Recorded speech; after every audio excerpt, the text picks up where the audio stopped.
Welcome back to Grandpa's Shop. In this segment, we're going to talk just a little bit more about how things are put together using welds and why they are done.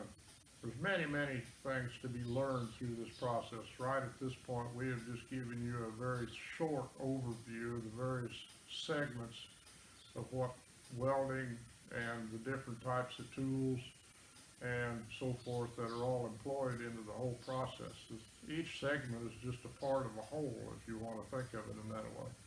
Right now, I'd like to show you here on the bench something I've been working on here today in the shop. I'm having to rebuild the silo unloader, and it's been running for a long time. And today, I had to take this all apart, rebuild it, put new wheels on, put new bearings in, and tomorrow, or maybe here pretty close to the next day or two, this will all go back up in the silo and put the unloader back together, and we'll be ready to go again. I want to show you a thing or two that we had to do. If you look right here, we put a new bearing in this right here. The old bearing was wore out.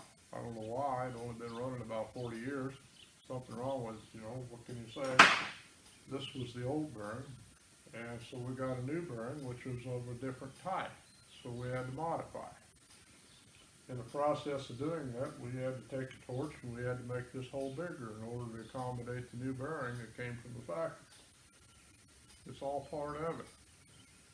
The welding is all just a little bit of a varying, continuing process. It's just kind of like a continuous live thing that you just continuously modify and continue to build and rebuild. And in the process, we had to make new holes in this and mount this bearing in. We also had to make a new mount for the wheels. These are guide wheels that run along the wall inside the silo. This I had to use not only welders, but we had drills, we had impact wrenches, we had various wrenches employed here. This is all part of a process that not only you don't just always just weld, you have to learn how to use all kinds of various tools, just as we've covered in the earlier segments so far. And we have much more to go yet.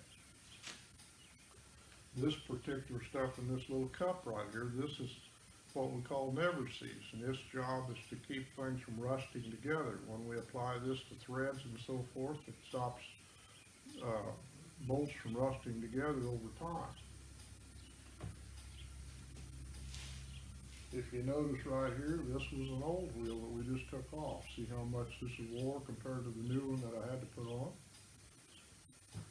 Let's go outside and we'll go take a look at something else we worked on today. Let me show you something else we worked on today. In order to solve a little problem that we found after we ran this tool, this is a hay tool that we use in the field to scatter hay after it's been rained on, or if we want it to dry faster. The problem that we had was that these outside teeth would break off and they'd become lost in the field, and we didn't like that because it left what we call tramp metal out in the field. So we went back to the shop and we put our heads together and we came up with a solution. We made these brackets. As I told you a while ago, we use many different tools inside the shop to do all kinds of different things. Yes, welding was a part of it. If you notice, we made a bracket. We welded that bracket in a corner and made it into an L shape, but we also bored holes in it. And then we applied it and put a longer bolt in, and we put this on. But this solved the problem that we had today. Let me show you something else over here. Follow me over here. I told you we were working on a silo unloader and the part in on the table. Well, this is what we fixed. Look what happened.